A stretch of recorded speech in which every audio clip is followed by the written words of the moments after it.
And if you think about it, this is like a reasonably priced side-by-side. Welcome to day 42 of fixing or building something every day for an entire year. Today we're back on the old sport track, getting this thing ready to sell, and I'm looking into this evap code that it has. And the evap code is for the vent valve. So I'm going to use my bidirectional controls and try and actuate the valve and see if I can hear it clicking. If I don't hear it clicking, that's a bad sign. Then we'll determine if it's electrical or if it's mechanical.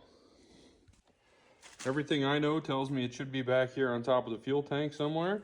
So by hanging out by the back of the vehicle, hopefully I'll be able to hear it.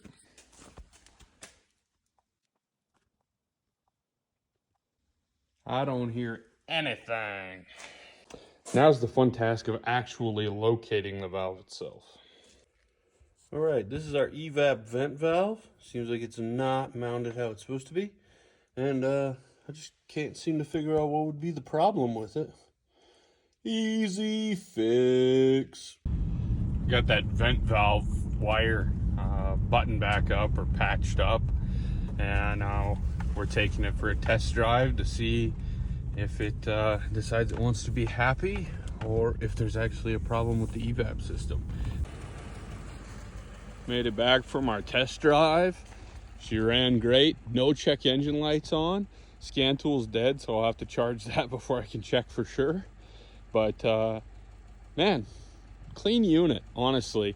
The Sport Track gets a heck of a lot of hate, but I mean, if you think about it, this is like a reasonably priced side-by-side, four-wheel drive, four-wheel suspension, a heck of a lot more comfortable on the inside, and just altogether a complete unit. I mean, what more could you want?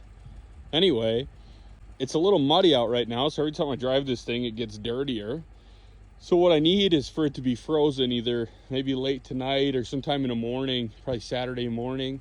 I'll run it to town to the car wash and just blast all this mud off of it, because I really don't want to dig into that exhaust gasket through the wheel well with all this mud. I have a hot water pressure washer, but I really don't like to use it in winter because there's nowhere for the water to go and it just turns into a mud hole. Anyway, frickin' ripper. Thanks for watching. We'll frickin' see you later.